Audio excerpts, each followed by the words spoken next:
그때 예수께서 성령에게 이끌려 마귀에게 시험을 받으러 광야로 가사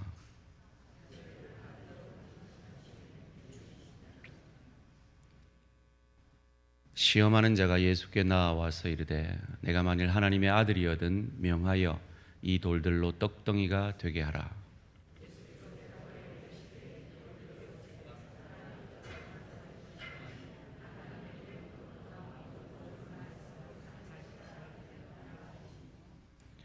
이에 마귀가 예수를 거룩한 성으로 데려다가 성전 꼭대기에 세우고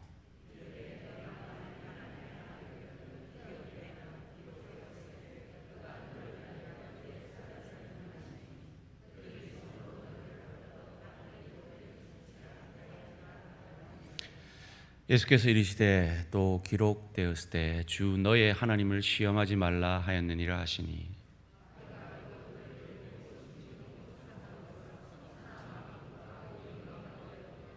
이르되 만일 내게 엎드려 경배하면 이 모든 것을 내게 주리라.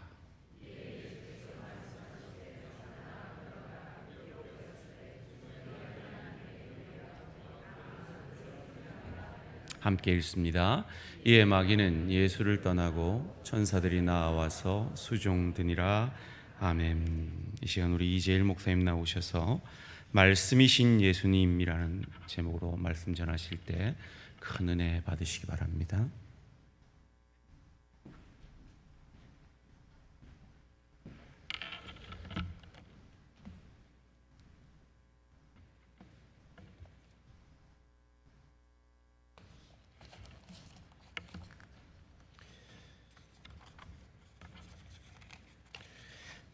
네, 제가 잠시 기도하고 말씀을 증거하겠습니다. 살아계신 하나님, 오늘 우리가 주님의 말씀을 듣기를 원합니다. 우리의 마음속에 말씀하여 주시기를 원합니다. 오늘 이 시간 우리에게 듣는 귀를 허락하여 주셔서 우리에게 말씀하실 때 이것을 마음으로 깊이 잘 새겨서 주님의 뜻을 따라 하나님의 목적을 따라 하나님의 형상을 이루는 우리 모두가 되게 하여 주시옵소서. 모든 영광 하나님께만 올려드립니다. 예수님 이름으로 기도드립니다. 아멘.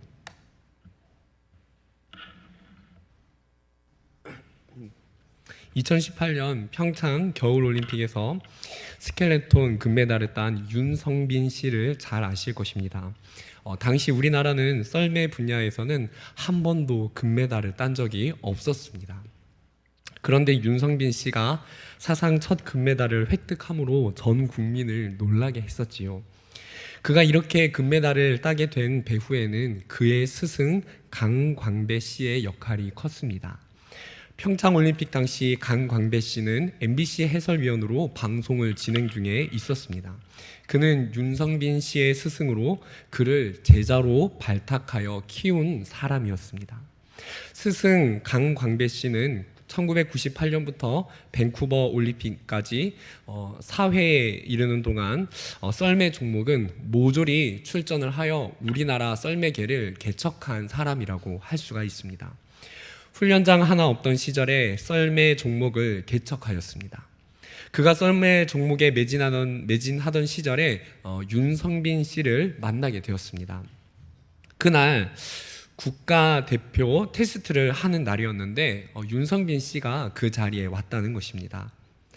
그는 농구도 잘하고 키는 작은데 덩크슛을 잘하는 학생으로 알려진 고3 수험생이었습니다. 당시 윤성빈 씨는 테스트를 했는데 그 테스트가 스켈레톤 테스트인지도 모르고 그 자리에 왔다는 것입니다. 선발을 했는데 결과는 10등 안에도 들지 못했다고 합니다.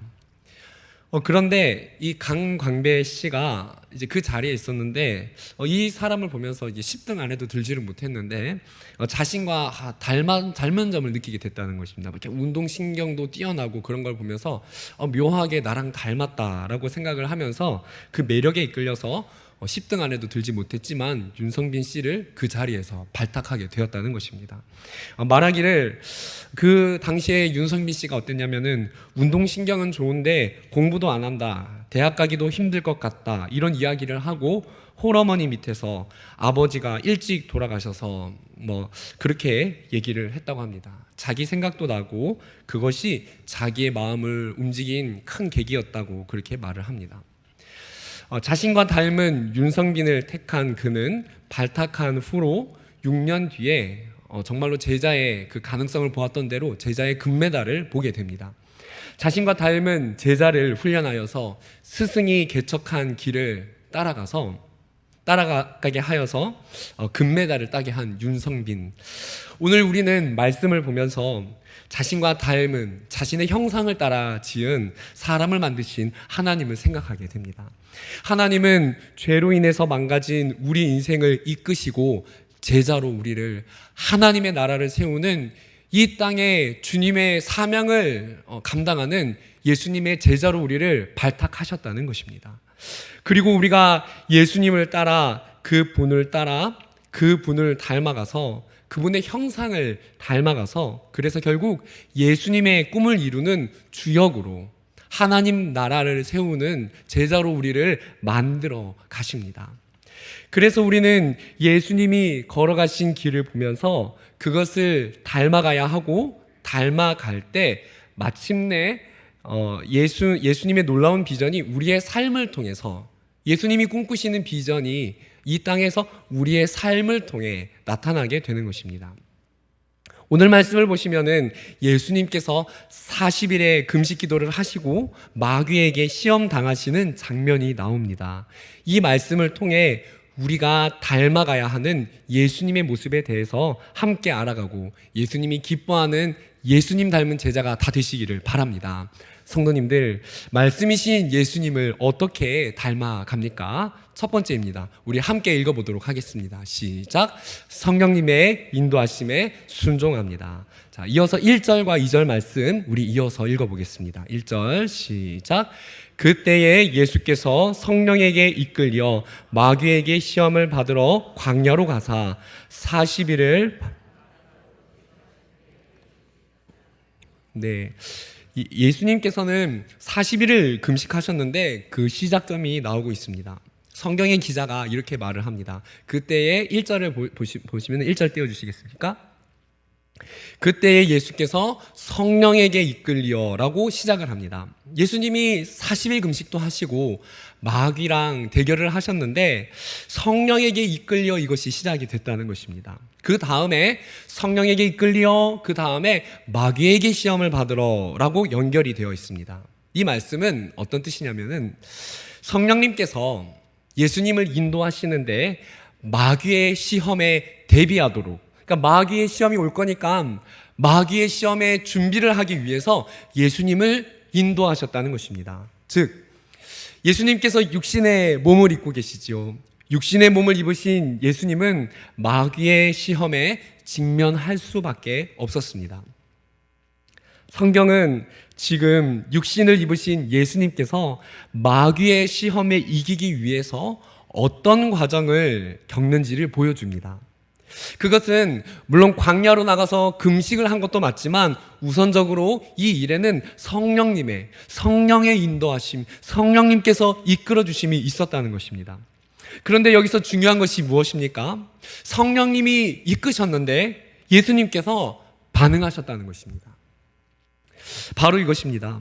우리가 닮아가야 할 예수님의 모습은 성령님의 인도가 있을 때, 성령님이 우리의 마음을 자극하시고 우리의 인생을 이끌기 위해서 성령님이 우리를 움직이시고 우리의 마음을 동하실 때 그것에 순종하는 것입니다. 성령님의 인도하심이 무엇인지를 로마서를 통해서도 자세히 알 수 있습니다. 로마서 8장 5절 6절에 보면은 이렇게 나옵니다. 육신을 따르는 자는 육신의 일을, 영을 따르는 자는 영의 일을 생각하나니 6절. 육신의 생각은 사망이요 영의 생각은 생명과 평안이니라. 바울이 우리가 성령을 따라 살 것인지 육신을 따라 살 것인지를 설명하는 이 대목에서 생각을 통해서 육신의 생각과 영의 생각 두 갈림길이 있다는 것을 설명합니다. 육신의 생각, 영의 생각이라는 표현, 즉 이 말은 곧 우리의 생각 속에서, 우리가 행동하기 전에 생각 속에서 영적인 일이 일어난다는 것이지요. 즉 성령님께서 우리를 인도하실 때 어떻게 인도하십니까? 성령님께서 우리 안에 내주하시는 성령님께서 우리의 삶을 인도해 가실 때, 성화를 이루어 가실 때 어떻게 우리를 인도하십니까?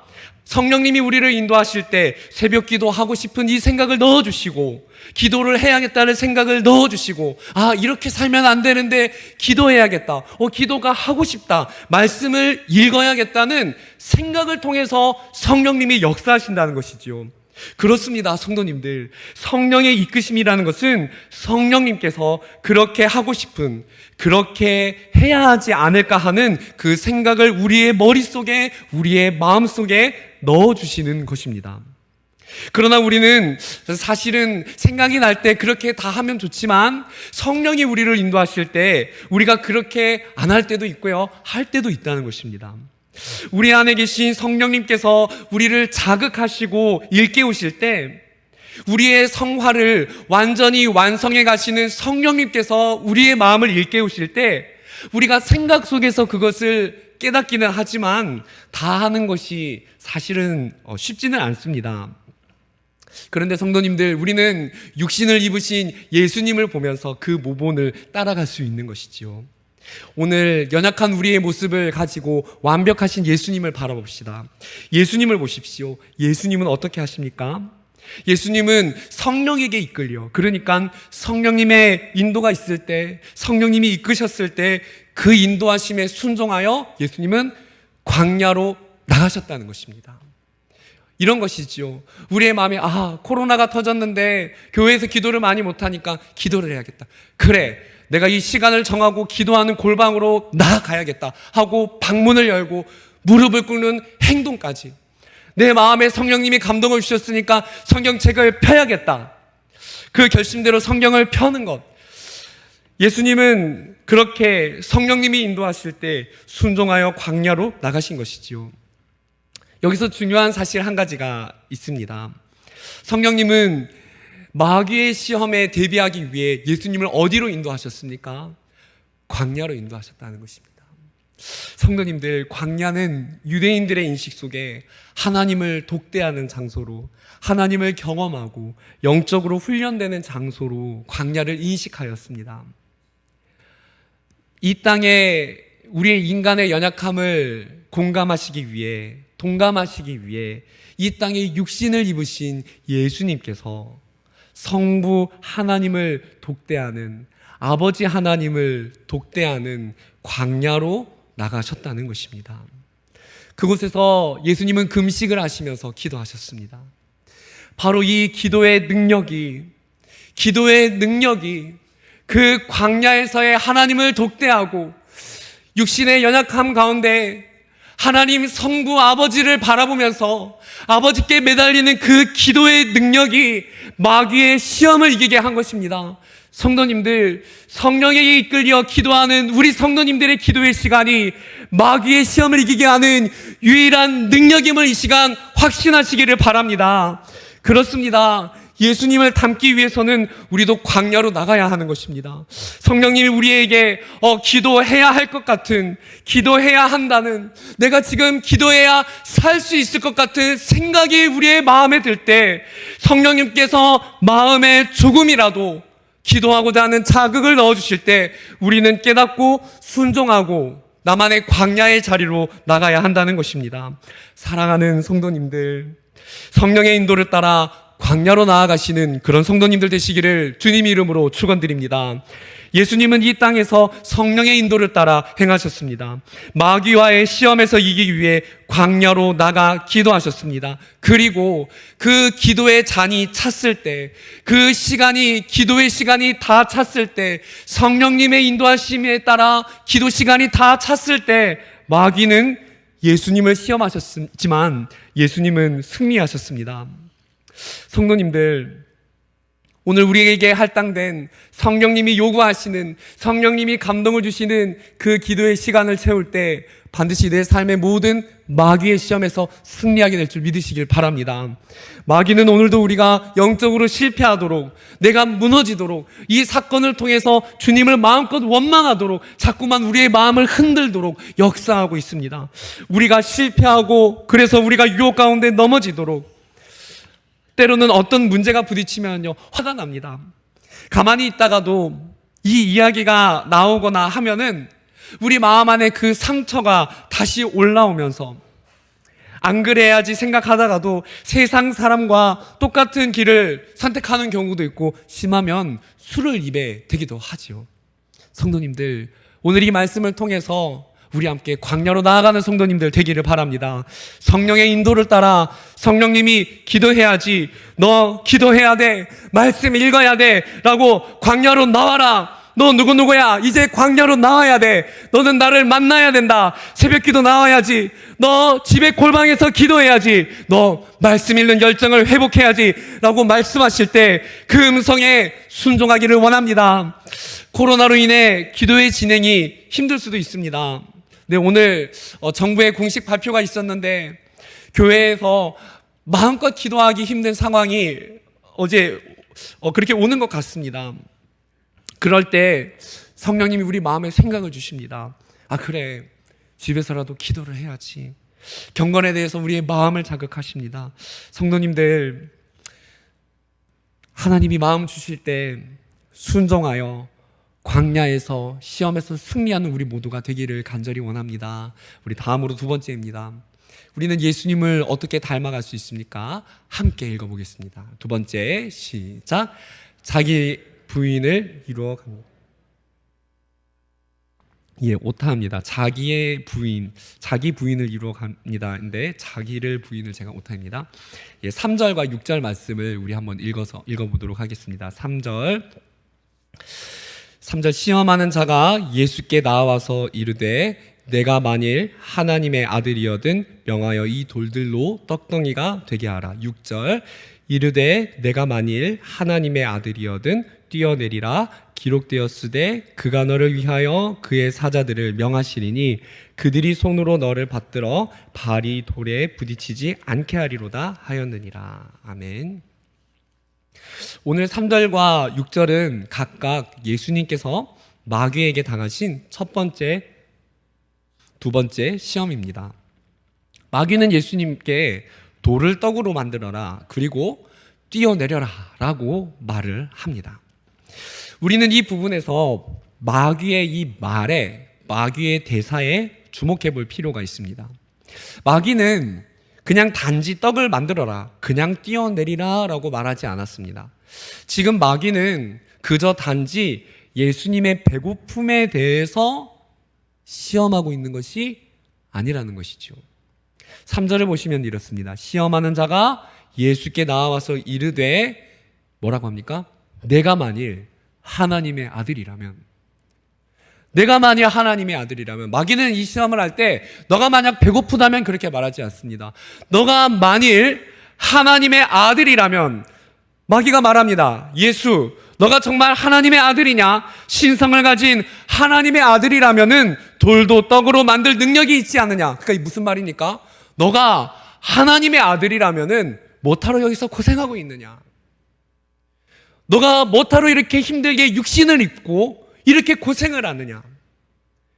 너 하나님의 아들이지 않냐? 그렇다면 한번 만들어서 먹어봐. 그러면 너가 하나님의 아들인 것이 인정이 된다라고 말하는 것입니다. 이때 예수님께서 말씀으로 대응을 하시자 마귀가 6절에서 똑같은 시험을 다시 걸어간 것입니다. 6절에서도 다른 시험인 것 같지만 같은 종류의 시험입니다. 6절에서도 역시 내가 만일 하나님의 아들이라면, 너가 만일 하나님의 아들이여든 뛰어내리라. 마귀는 여출을 일관하게 예수님의 신분에 대해서 시험을 걸고 있는 것입니다. 왜 마귀가 이렇게 신분을 물고 늘어지고 시험을 거는 것입니까? 만약에 예수님이 이때에 돌을 떡으로 만들어버리고 뛰어내려서 천사를 동원했다면은 예수님께서 그것이 마귀에게 이기고 마귀에게 승리하는 것이었을까요? 그렇지 않습니다. 마귀가 진짜 노리는 것은 예수님이 이 땅에 오신 자기 부인의 길을 포기하도록 만드는 것입니다. 세상 사람들이 보는 힘의 논리로 치면은 예수님이 당장 돌을 떡으로 만들어 보여주고 뛰어내려서 봐라, 나는 이렇게 능력이 있다 말할 수 있지만, 예수님은 이 땅에 아들로서 대접을 온 것이 아니라 육신의 몸을 입고 죄인들을 위해서 자기를 부인하고 자신을 낮추시기 위해 오셨기 때문에 고난을 받으시고 사람들의 고난에 동참하시고 그 고난을 보면서 체험하시기 위해 오신 것이기 때문에 예수님은 그렇게 하지 않으셨던 것입니다. 예수님은 자기의 영광을, 하늘 보좌를 다 버리고 낮고 낮은 이 땅에 오셨는데, 사람들의 생명을 위해, 사람들을 섬기기 위해 오셨는데, 이것을 포기하도록 마귀는 시험을 거는 것입니다. 이 땅에서 예수님이 낮아지지 못하도록. 그래서 예수님에게 있어서 진정한 승리는 무엇입니까? 진정한 승리는 자기 자신의 신분을 낮추고 그것을 부인하고 자기 부인을 하는 것이 진정한 승리였던 것입니다. 그분은 하늘 높은 곳의 영광을 이미 가지신 분이었고, 이 땅에서 자신의 신분답게 능력을 하고 싶은 대로 드러낼 수 있었지만, 그분의 목적은 하나님 아버지의 뜻을 따라 이 땅에서 철저하게 낮아지는 자기 부인이 삶의 목적이었던 것입니다. 그런데 이 땅에서 많은 그리스도인들이 착각하는 것이 한 가지 있습니다. 그것은 신앙생활을 하면은 부자가 되고, 신앙생활을 잘하면 능력이 많고, 신앙생활을 하면은 유명해지고 명예를 얻는다는 것입니다. 그러나 진짜 신앙의 결과는, 진짜 신앙의 끝은 그렇지 않습니다. 진짜 신앙은 그런 많은 것들이 있다 해도 그것을 다 버리고 예수님을 닮아가는, 이번 주의 주제가 예수님을 닮아가는 것이지 않습니까? 진짜 신앙은 우리가 가진 것이 있어도, 예수님이 많은 것을 주신다 하여도 그것을 포기할 수 있고 예수님을 위해 그것을 내려놓을 줄 알고 낮은 자리로 가서 섬기는 것이 바로 진짜 신앙인 것이지요. 이 땅에서 많은 능력을 보일 수 있어도 예수님처럼 낮아질 수 없다면 그 사람의 신앙은 가짜 신앙인 것입니다. 그 신앙은 진짜 신앙이 아닙니다. 왜 그렇습니까? 우리의 신앙의 목적은 예수님을 닮아가는 것인데, 예수님은 이 땅에서 모든 것을 포기하시고 죄인들을 위해 십자가를 지시고 우리를 위해 죽어주셨기 때문입니다. 신앙의 진짜 능력은 낮아짐 안에서 발견되는 것입니다. 신앙의 진짜 능력은 내가 얼마나 가지고 얼마나 많은 권세와 능력을 휘두를 수 있느냐가 아니라, 얼마나 내가 가진 것을 부인할 수 있고 나를 낮추고 다른 사람들을 섬길 수 있는지. 그래서 결국에는 나 자신을 다 비울 수 있는지 낮은 자리로 가는 것, 그것이 신앙의 진짜 능력이고 예수님을 닮아가는 것입니다. 자기 부인의 예수님의 능력이 어디에서 정점으로 나타났습니까? 십자가에서 나타났지요. 예수님께서 십자가를 지셨을 때, 오늘 마태복음 우리가 읽은 내용에 보면은 마귀가 그렇게 말하였습니다. 내가 만일 하나님의 아들이라면, 너가 만일 하나님의 아들이라면. 그런데요, 성도님들, 예수님이 십자가를 지실 때 마태복음 27장 40절에서 사람들도 동일한 말을 합니다. 40절을 띄워주시면 이렇게 나옵니다. 이르되 성전을 얼고 사흘에 짓는 자여, 뭐라고 합니까? 내가 만일 하나님의 아들이라면은 자기를 구원하고 뭐라고 합니까? 십자가에서 내려오라. 너가 만일 하나님의 아들이라면은 십자가 지는 길을 포기하고 내려와 보라는 것입니다. 세상은, 마귀는 예수님을 향해 말을 합니다. 너가 만약 하나님의 아들이여든 내려와 봐라. 정말 하나님의 아들이라면 떡을 만들어 봐라. 그러나 예수님은 자신의 사역의 정점에서 마귀를 향해 능력을 보이신 것이 아니라 십자가로, 낮아짐으로 응답하셨습니다. 마귀를 향한 선포였습니다. 너는 너가 공격하면 내가 낮아짐을 포기할 줄 알았지만 나는 십자가를 졌다. 그래서 내가 이겼다. 예수님이 십자가에서 다 이루셨고 그분이 이 세상의 통치자들을 무력화하셨다는 사건은 바로 이것입니다. 이 세상의 권세는 힘의 논리로, 힘의 경쟁에서 남을 눌러야지, 능력을 보여야지 그것이 이긴 것 같지만 복음의 논리는 그렇지 않다는 것입니다. 복음은 낮아짐을 통하여 이 세상을 부끄럽게 하는 것입니다. 사랑하는 성도님들, 오늘 예배드리는 성도님들, 이 어두운 시대를 살아가는 성도님들, 신앙의 승리라는 것은 힘의 논리도 세상의 권력도 세상의 부귀도 아닌 신앙은 자기 부인의 역사에서 일어난다는 사실을 오늘 확신하고 그 자기 부인의 길을 따라가시는 성도님들이 되시기를 축원드립니다. 신앙의 승리는요, 부자가 되는 것이 아닙니다. 신앙의 승리는요, 능력을 보여주는 것이 아닙니다.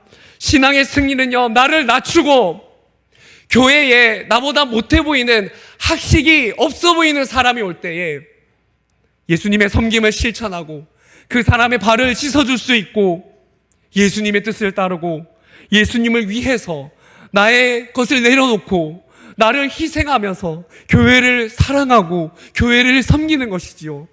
이 땅의 많은 그리스도인들이 예수님을 따르는 듯 하지만 예수님을 배반하는 자가 되어서 자기의 명예를 따르고 자기의 물질을 추구하는 것들이 이 땅에는 너무나도 많이 일어나고 있습니다. 성도님들, 분별력이 필요한 이 시대 가운데 밖에서 많은 그리스도인들이 복음 아닌 것을 우리에게 말해줄 때 우리는 예수님을 닮아가는 성도들이 다 되기를 원합니다.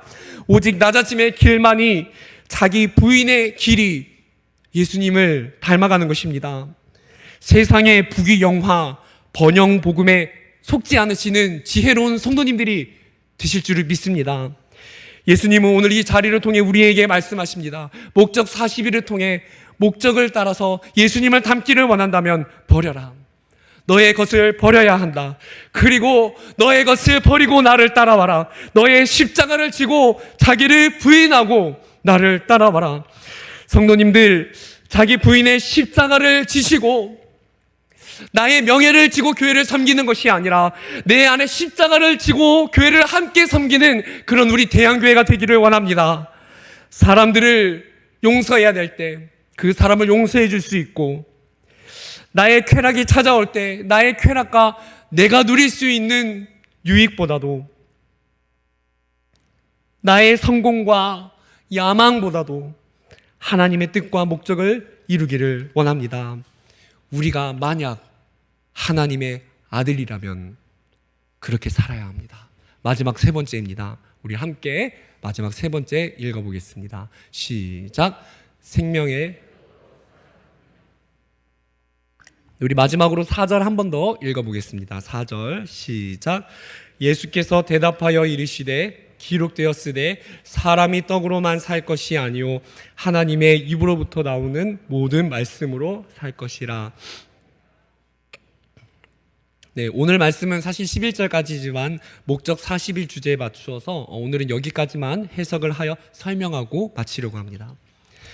예수님께서는 떡을 만들라고 하는 마귀에게 대답하십니다. 이 유명한 말씀 구절은 신앙생활을 오래 하신 분들은 사실 입에 익숙할 정도로, 입에 익을 정도로 암송하는 말씀이지요. 사람이 떡으로만 살 것이 아니요 하나님의 말씀으로 살 것이다.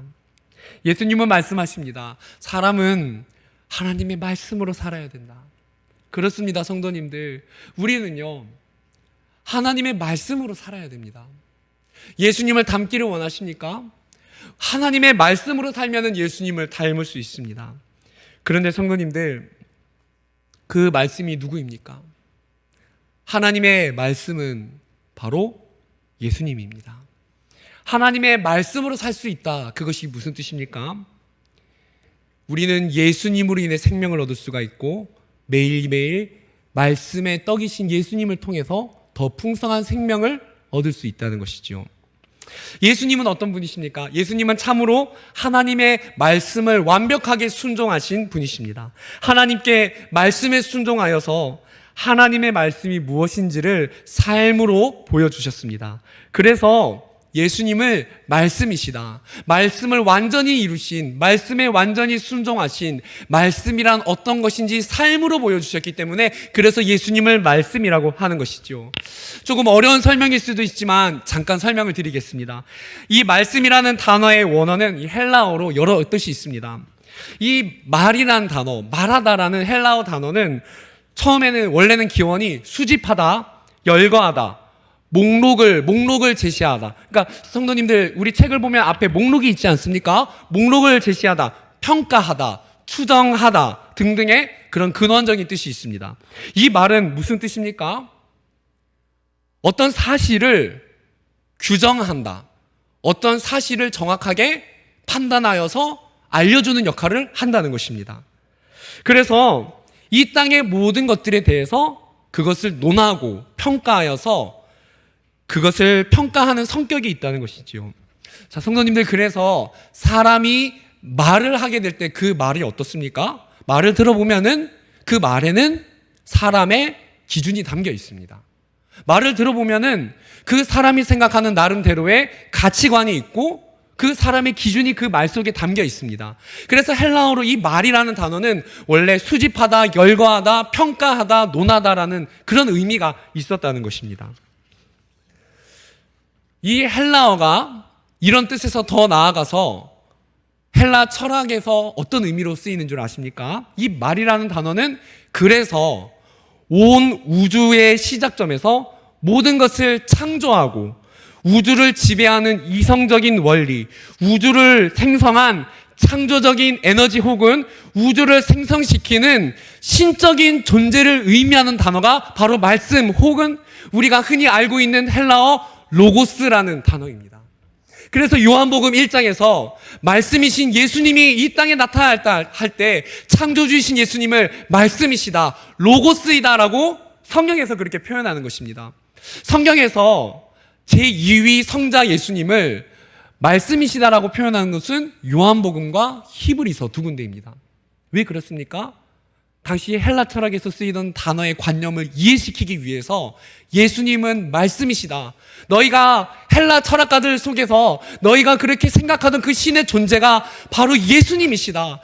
이 땅을 규정할 수 있고 이 땅에 올바른 원칙을 가져올 수 있는 그 유일한 분이 바로 예수 그리스도라는 것입니다. 그 예수 그리스도께서는 우리를 위해 십자가에서 생명을 주셨고, 그래서 그 낮아지는 예수님의 십자가의 삶을 바라볼 때 우리의 삶의 기준이 되고 사람의 행복을 가져오는 유일한 길을 발견할 수 있는 것입니다. 예수님은 오늘 말씀에서 말씀하십니다. 사람은 어떻게 살 수 있는가? 하나님의 입에서 나오는 말씀으로 산다고 말하는데 그것은 바로 사람은 나로 말미암아 산다는 것입니다. 왜 그렇습니까? 사람이 떡으로만 살 것이 아니오 하나님의 입에서 나오는 말씀이다. 성경의 다른 부분에도 비슷한 부분이 있지 않습니까? 요한복음에 보면은 이렇게 나오지요. 요한복음 6장 33절에 하늘의 떡은 이 세상 떡이 아니라 하늘의 떡은 하늘에서 내려 세상에 생명을 주는 것이니라.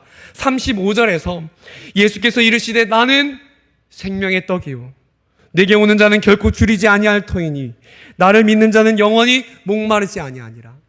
하나님은 우리에게 말씀하십니다. 세상의 떡이 아니라 하늘에서 내려온 떡인 하나님의 말씀인 예수님으로 인해서 우리가 생명을 얻을 수 있고 그 예수님으로 인해서 우리의 삶이 풍성해지고 사람은 이 세상의 떡이 아니라 예수님의 말씀이신 예수님으로 인해서 사람은 살아가는 것이다 말합니다. 예수님은 떡을 만들라 하는 이 마귀 앞에서 사실 그분 자신이 생명의 떡이었던 것입니다. 예수님은 하나님의 말씀을 완벽하게 순종하고 실현시키신 바로 생명의 말씀 그 자체이십니다. 사랑하는 성도님들, 예수님 닮기를 원하십니까? 내 평생에 예수님 닮기를 원하십니까? 그렇다면 성도님들, 매일매일 우리가 육신의 떡도 먹지만 매일매일 이 생명의 떡이신 말씀이신 예수님을 날마다 먹으시기를 바랍니다. 예수님을 닮으려면 어떻게 해야 됩니까? 예수님을 먹어야 됩니다. 무슨 뜻입니까? 예수님의 생명을 먹어야 되는데 예수님이 주시는 풍성한 생명을 누리기 위해서는 날마다 예수님을 만나야 된다는 것입니다. 날마다 우리가 자범죄를 지을 때마다 예수님 안에서 우리가 발견되어야 된다는 것입니다. 우리가 혹여나 입으로 불평할 때, 우리가 죄성이 올라와서 흔들릴 때 우리는 역시나 생명의 떡이신 예수님을 공급받아야 됩니다. 예수님의 은혜 안에서, 예수님의 용서 안에 있을 때에만 우리는 날마다 회개를 통해서 예수님 안에서 우리가 구원의 감격을 누릴 때에만 그 사랑을 보고 그분을 닮아가게 되는 것이지요. 그래서 성도님들, 예수님을 닮으려면은 사람이 떡으로만 사는 것이 아니요, 날마다 기도의 자리에서 예수님, 나는 예수님의 사랑을 알기를 원합니다. 오늘 나의 모든 문제를, 나의 죄의 문제를 예수님의 말씀, 예수님의 떡 안에서 이 생명을 공급받고 회복하기를 원합니다. 그렇게 고백해야 되는 것이지요. 성도님들, 이 양식을 먹으십시오. 예수님을 닮아가는 길은 썩어 없어질 이 세상의 돈과 명예에 집착하는 것이 아니라 예수님 자체를 사모하는 것입니다. 예수님의 사랑을 더 깊이 알기를 원해서 우리는 날마다 예수님을 알기를 더 구해야 되는 것입니다. 우리는 구원의 감격과 은혜가 날마다 새로워짐으로, 날마다 이 예수님의 십자가를 통해 회개를 경험함으로, 그렇게 하다 보면 예수님을 닮아가게 될 것입니다. 용서 안에서요. 함께 예배드리는 성도님들, 오늘 말씀을 맺기를 원합니다. 내가 오늘을 살아가는 힘은 무엇입니까? 생명의 떡입니까? 아니면 먹는 양식의 떡으로만입니까? 성도님들, 예수님은 강광배 씨가 윤성빈 씨를 보고 발탁을 했던 것처럼 오늘 우리의 인생은 아무 기대도 없었지만 오늘도 우리를 기대하여서 제자로 발탁하여서 오늘도 성령의 음성 가운데 우리를 부르고 계십니다.